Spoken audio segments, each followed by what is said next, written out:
First ever factory outlet Mukunda Jewelry grand opening February 14th na Suchitralo.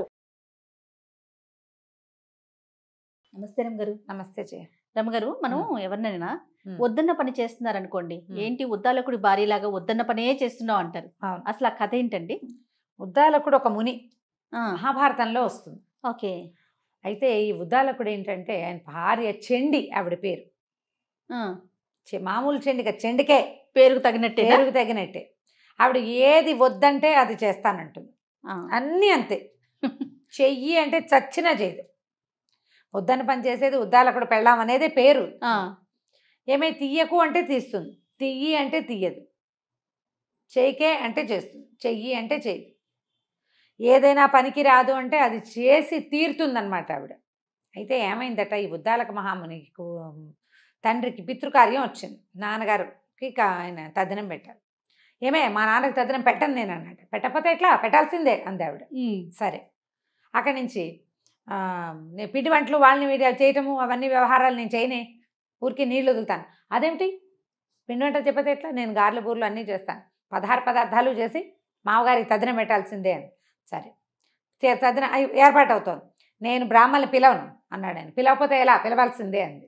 పిలిచాడు, బ్రాహ్మణులు వచ్చారు. ఈ వడ్డన్లు గిడ్డన్లు ఇవన్నీ తర్పణాలు నా వల్ల కాదే అన్నాడు. అవన్నీ నువ్వు చేయాల్సిందే అంది ఆవిడ. దాని అంతకీ ఏర్పాటు చేసింది.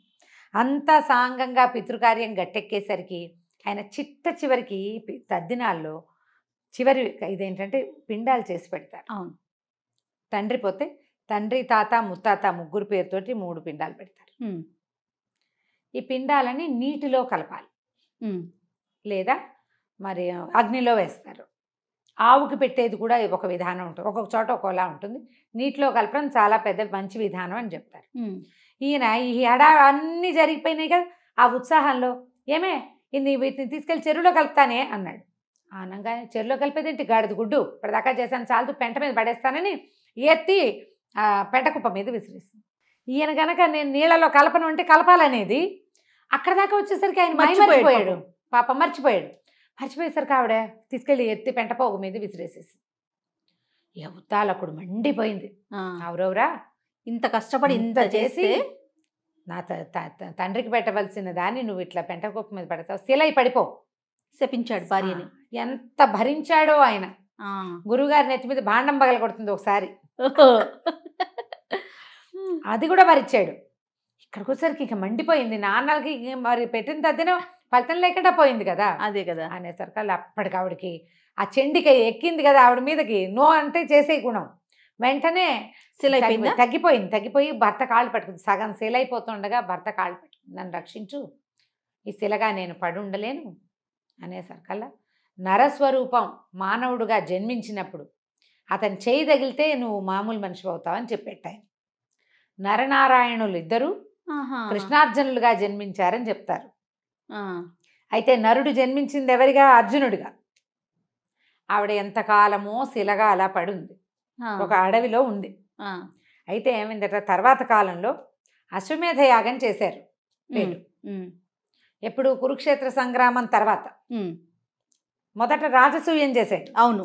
ఎప్పుడు అది కురుక్షేత్రానికి ముందు. రాజసూయం అప్పుడే కదా ద్రౌపదీదేవి నవ్విందని దుర్యోధనుడి కోపం వచ్చింది, అదే యుద్ధానికి కారణమైంది. వీళ్ళు సామ్రాజ్య స్థాపన చేశాక అశ్వమేధ యాగం చేసుకున్నారు. అశ్వంతో పాటు రక్షణగా బయలుదేరాడు అర్జునుడు. అయితే ఏమైంది, ఆ గుర్రాలు అశ్వం వెళ్తుంటే రథాలు వెళ్తూ ఉండగా ఆ గుర్రాలకి ఏంటంటే కొంచెం శీలలు అవి కనపడితే వీపు అవి గోక్కుంటాయి.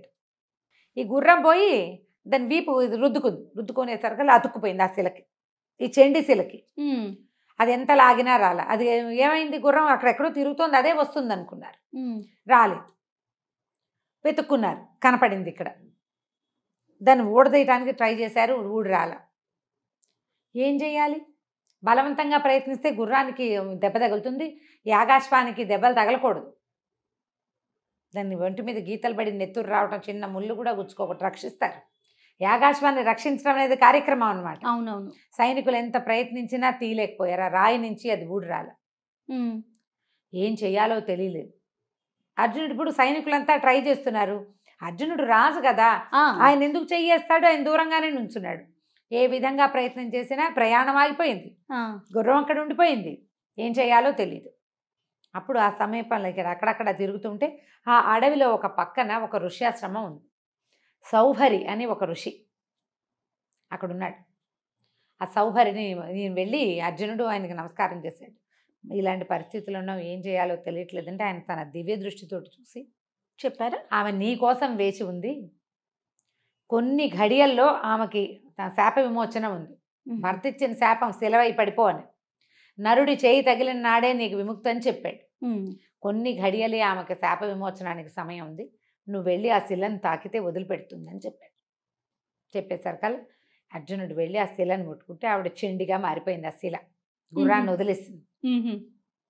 వదిలేస్తే అప్పుడు ఆయన ఉద్దాలక మహాముని వచ్చి తన భార్యను తీసుకెళ్ళాడు. అంటే ఉద్దాలక మహాముని ఎంత పాతవాడు చూడండి. ఏనాటిది కురుక్షేత్ర సంగ్రామం అయ్యాక జరిగిందనమాట. ఆమెను తీసుకెళ్ళాడు. ఆ కథల్లో మాత్రం ఈ ఉద్దాలకుడు భార్య కథ మాత్రం అలా చెప్పుకుంటూనే ఉంటాయి. ఎవరైనా వద్దన్న పని చేస్తే ఉద్దాలకుడు పెళ్ళాం అంటారు. చివరికి కానీ ఆవిడ బుద్ధి మార్చుకుంది. ఓకే, శాపం వచ్చాక.